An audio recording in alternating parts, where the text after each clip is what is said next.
그래서 김종현 선생님에 대한 어떤 조각가의 정신, 예술가의 정신에 대해서 아주 흠모하고 있던 모든 학생들이 그랬겠지만 더없이 저는 많은 영향을 받았다고 생각하는데 그 부분에서 아주 이번 전시가 꽤 의미가 저한테 개인적으로 꽤 의미가 있다고 생각이 되는 거죠. 그 조각가인과 동시에 하나의 예술이라는 인문학적 태도를 갖고 계셨다는 거죠. 그런 부분에서 저도 역시 그런 부분에 좀 따라가고자 하는 부분도 없지 않아 있었고요. 그래서 이번에 형태를 잃어버렸어요 라는 말도 약간 일맥을 하고 있는 것 같아요. 그래서 실제 저는 조각작품을 잃어버렸는데 그때는 조각작품을 잃어버렸어요 라고 하지만 그걸 조금 더 확장시켜서 얘기하면은 형태를 잃어버렸어요. 그래서 이 형태가 만들어지는 형식들을 잃어버렸다는 거죠.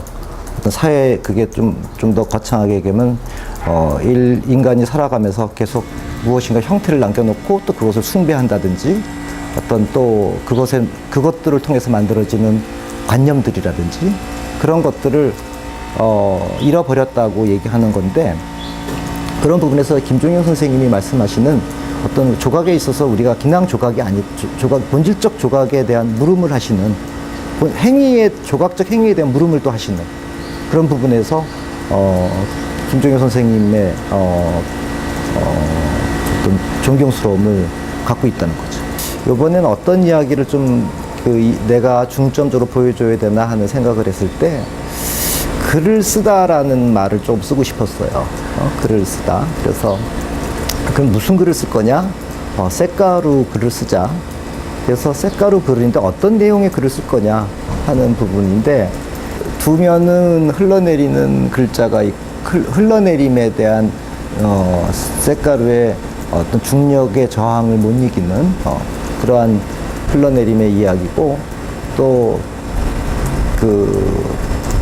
서로 상치된 두면은 육천자의 어떤 쇳가루의 독백이라고 하는 글을 이제 썼어요.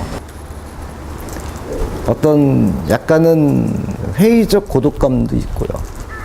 또 그 다음에 약간의 어떤 인간이 갖고 있는 기본 분노 같은 것도 있겠고요.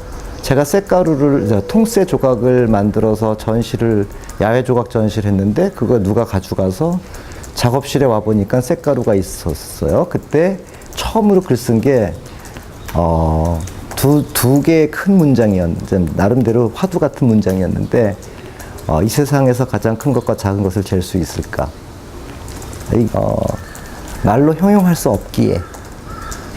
그래서 호흡을 하듯이 내가 쇳가루 글을 쓰겠다는 거죠. 여기서 쇳가루라는 것은 무게감이 있는 글씨라는 거거든요. 라는 게 필기하는 게 아니라는 거죠.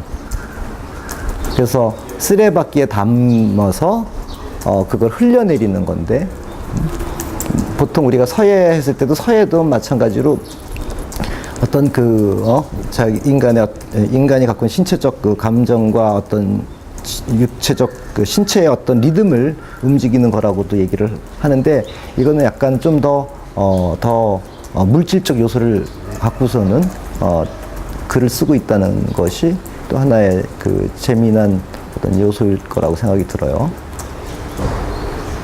그래서 그런 부분들이 제가 이번 육천자의 글이 이번 전시의 가장 핵심인 것 같아요. 쇳가루 산수화는 기후 변화에 민감해요. 그래서 습한 데 가면은 빨리 녹습니다. 건조한 데 가면은 쇳가루의 어떤 검청색이라고 그러죠. 청색 기운을 계속 유지가 되고 그 기후 속에서 표현되고 있는 것이 다르고 있다. 또 하나는 나의 어떤 신체적 리듬 상태에 따라서 표현들이 글 내용도 그렇고 어떤 흘러내림이라든지 여러 가지 조건에 의해서 많이 달라지고 있다.